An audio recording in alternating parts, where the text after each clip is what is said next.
first come to Santiago de Compostela, it is actually one huge visual overload. So many little narrow streets in the old town, religious buildings, museums, and it's easy to get lost, which indeed I did. But it's also easy to work up an appetite in these areas, so let's go and find our next place.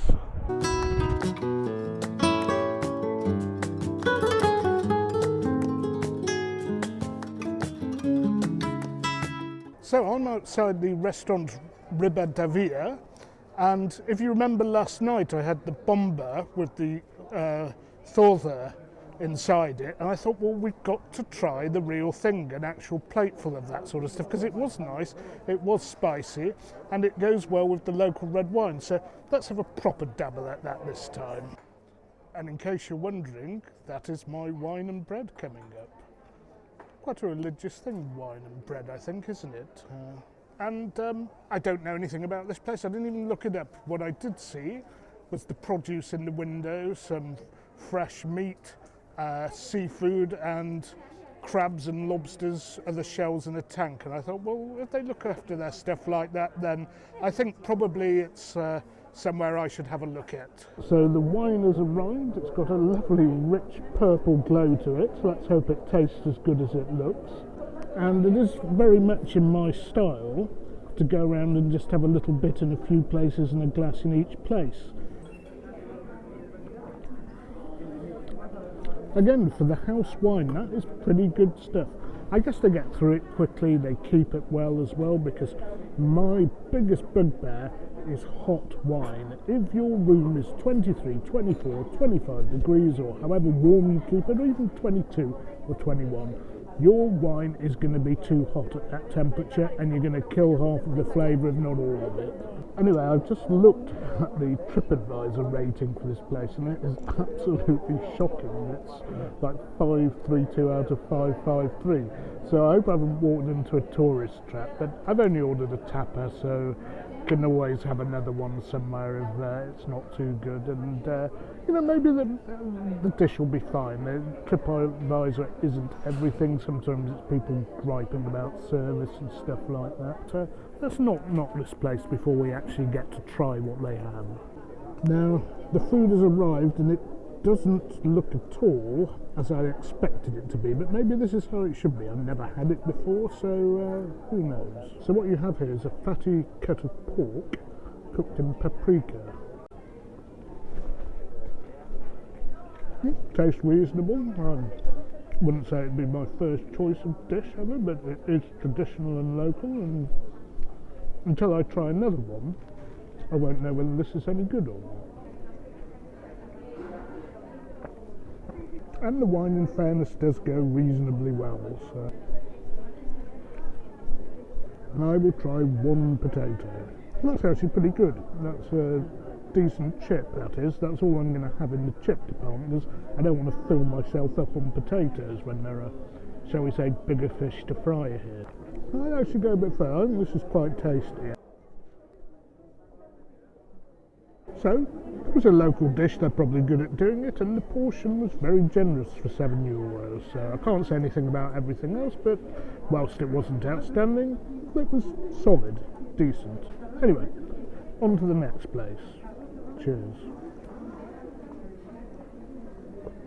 So I don't know really what to make of that place. I must admit, display looked all right, but when I sat down, I was absolutely horrified when I saw the reviews of the place. But it was okay. There was nothing wrong with that. Viewers, if any of you have had that dish before and know whether that was the correct way to serve it or not, please drop me a line.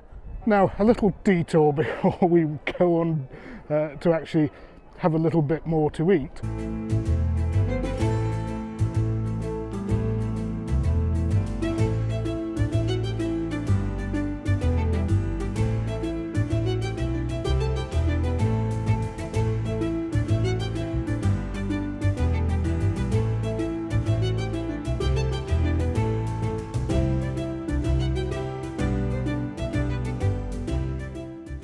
So at the heart of the beast is the mighty cathedral, and people take pilgrimages from all over the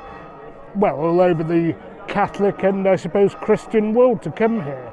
And they often walk miles and miles and miles on something called the Camino de Santiago, which is a pilgrim's path that extends from places like France and Portugal and other parts of Spain. And some people just do the walk because it's an interesting walk. But as much as I like walking, it's a bit too much for me. And there are a lot of pilgrims in town at the moment. I mean, it's 6:30 in the evening and they're all queuing like mad to get into the cathedral at the moment. I like visiting cathedrals, but queuing I don't like so much. And one more thing, of course.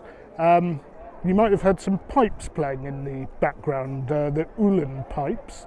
And that's because there is quite a bit of a Celtic connection here in Santiago. Anyway, 4 down, 1 to go. Let's find our final plate. So for the final stop on this vlog, somewhere I did research, the Pulperia Opiono. Now, pulperia means like an octopus house, and whilst they do a lot of great seafood dishes, they do some traditional meat specialities. And there are 2 or 3 here which I've spotted which look right on the money. So without further ado, let's go in and finish the tour. And as is now the tradition in Spain, to the restrictions, you can't stand at the bar, but now you can actually sit at the bar because they put tables there. But to make the vlog easier, I'm going to take a table at the back. But I must add, for the best experience, taking small plates at the bar is probably the best way to do it. This is the section of the menu we want from the land, da terra. And I've spotted 2 already that I want to try. I want to try the lacon, that is very famous, the pork loin. I've had it before. And I always thought it was pork shoulder, but I've never checked it out whether it's me or their translation that's wrong.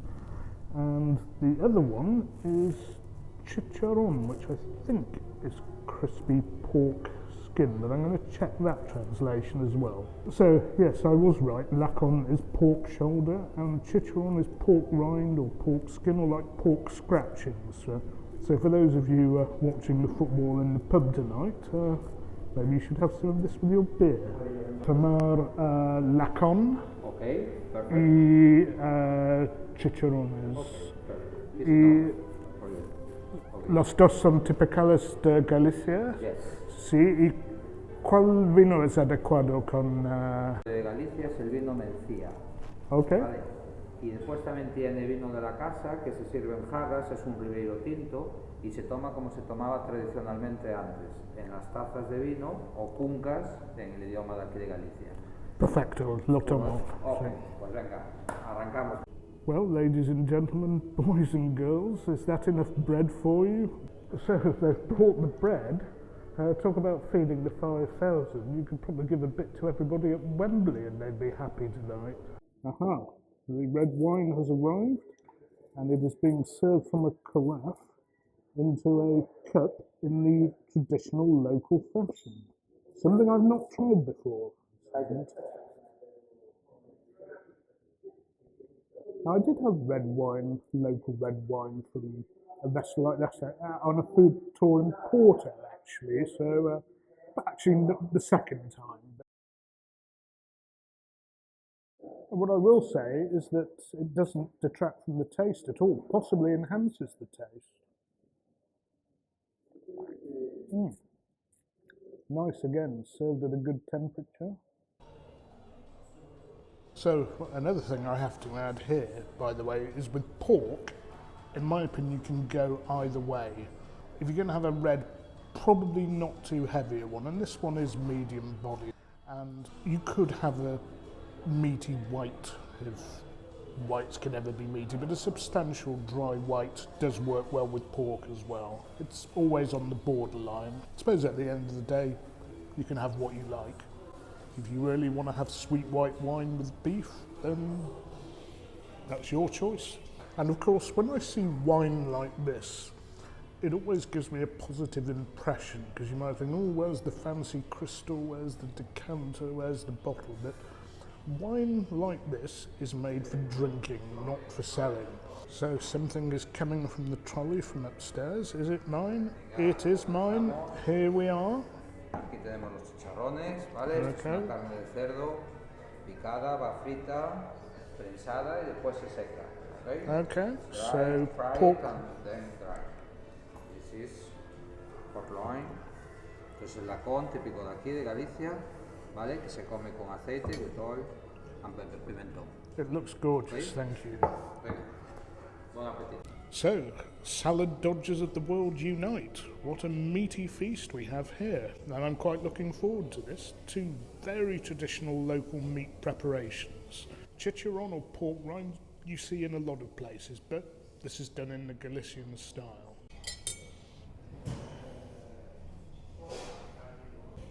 So this is fried and pulled, and it tastes absolutely delicious. It's gorgeous. Don't worry if it looks a bit dry, it isn't. And it's a sort of stuff that actually goes very well in stuff like tacos or even a kebab if you had the opportunity. But I'm loving it just as it is. It is so soft and tender. Obviously, pork is always something that can be a bit fatty, but the fat adds to the flavour here for sure.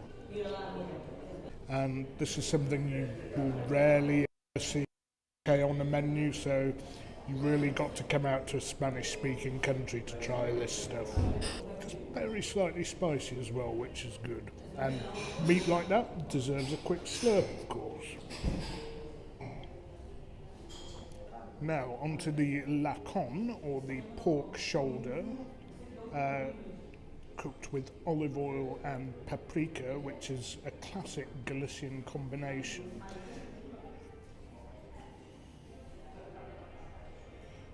Now, if you remember in one of the earlier videos, I brought you octopus cooked in the Galician style, and that had olive oil and paprika as well, so there's a popular combination here, but I'm pleased by how thinly sliced this is. I mean, look at that, oozing with juices, and I think I've stumbled on possibly the best lacon I've ever had. Let's hope it tastes as good as it looks.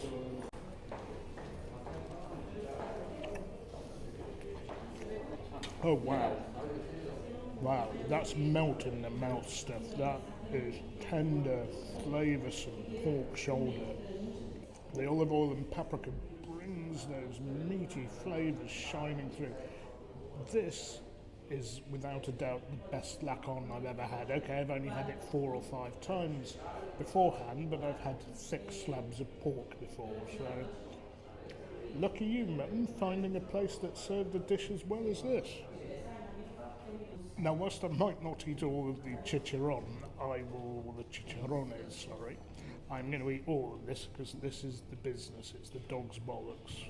I would also add, if I were just having the lacon, I would go white. I think I'd have an Albarino with it.